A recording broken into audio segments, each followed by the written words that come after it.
girls, I just wanted to show you quickly how easy it is to refill these pens.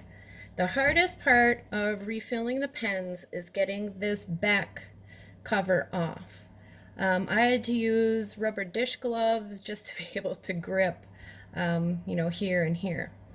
I watched a couple of videos where the girls had taken the brush part off along with this and then used orange stick and some tissue or whatever to clean it out in there. I just left the brush on and just wiped it out with the orange stick with the tissue wrapped around it. So once you get this cover off, this part you'll have to pull gently. It'll take a little muscle, but do it gently, and it'll look long like this. Now when I first did this, I messed this part up. You have to remember to screw this back down. Am I going the right way? So that this matches up to this. Okay? Let's do that real quick. It's very simple and quick. I watched a couple of videos, and the girls did this while it was still inside of the pen. And I suppose you can do it either way.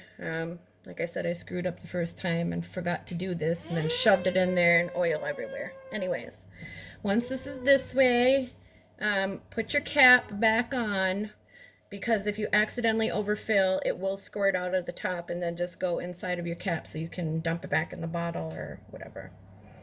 I used this little line right here as a fill guide.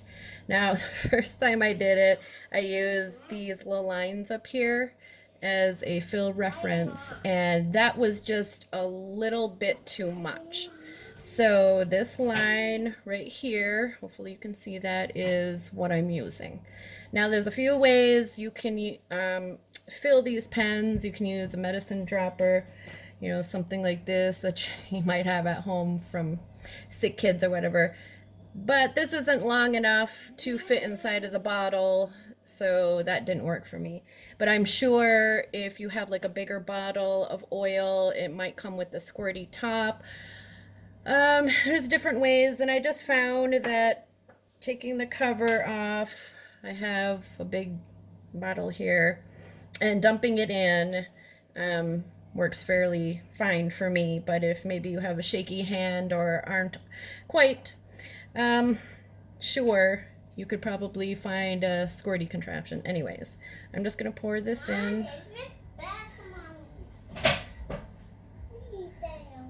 Do it fairly slowly so it'll make a big mess. Just a little too much. Okay. Hopefully you can see kind of that it would be filled to that line. Alright, once that is filled, go ahead and put your plunger back in. There's like little teeth on this part that match up with the little teeth on here. So you just gently push it. You don't have to use tons of power for that part. But getting this back on takes a little effort, okay? Make sure you hear a snap. And then it's all put together and you can use it just like you did before. Okay? Hopefully this was helpful.